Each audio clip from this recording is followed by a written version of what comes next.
name is Juan Mancias. I'm the tribal chair. That's my title for the Carrizo Comecrudo tribe of Texas. Here at the Eli Jackson Cemetery, or Jackson Brewster Cemetery, which is a Texas historical site that's being threatened by, some ignorance of a wall. We can probably stop some of this madness, some of this ignorance, because that's the enemy. Ignorance is the enemy, and it consumes us all. As a matter of fact, right here, they call it the El Capote, and Las Milpas is right next to it. El Granjeno is right over here. Los Indios is right over here. They all had names, all these villages. When we first came here, this place was all covered. You couldn't see any of this. The only places you could see was over here in the corner, and we had to walk through high grass to get to the other graves.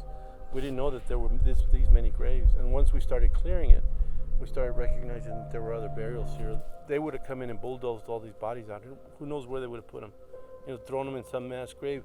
All the records of these people that had lived once here would be gone. We were able to come in here, clean this up, and they did a fantastic job.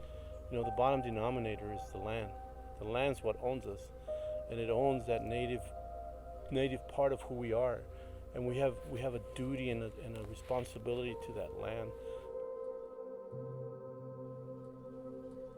People don't recognize that because they're not thinking that far ahead. They're not looking at what's really happening here. They don't think ahead, so they don't care about their past. We do. We know where our ancestors are buried. We know that. A lot of these people left their ancestors across the ocean, and they don't care. We didn't. We're only focused on one thing here, and that's the wall. And we're talking about building these villages to be able to do that. I think we can do this. I think we can build villages all along the Rio Grande, and basically we're going to make stands like this everywhere we go. Everywhere that they want to, put this monstrosity. I don't think people realize that from where the levee is right here to where the river is, where the imaginary border is, it's over almost 2 miles. It's a little like 1.8 miles. So that's 2 miles of U.S. territory that's being given up.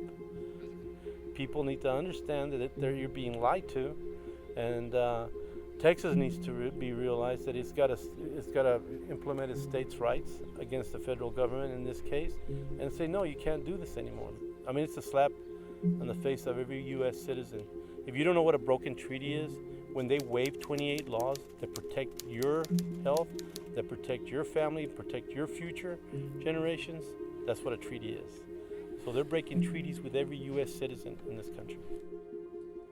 There's an inherent right to migrate, and the thing is that these people are coming and seeking asylum from being oppressed themselves. They shouldn't be oppressed here by people that really don't have any claim to this land. If those people come across that river and they ask for asylum, they need to be given asylum, and that's the law.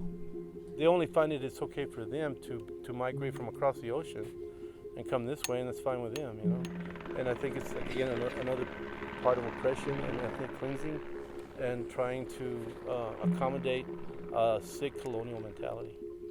This we call the Spirit River because we lived on both sides of this river, but now they've divided even that. Divided us all. We live in divisions, and we're okay with it. Well, all I can say is I'm here to collaborate and try to break down some of the divisions. And that's why we're here. And that's why we will always be here. My spirituality lies in those tears, in that blood, and in that sweat that my people have given, so that I can say I am Esto'k Gna, so that I can say I am a payeso, give life to everything that is here. And that's why we're here.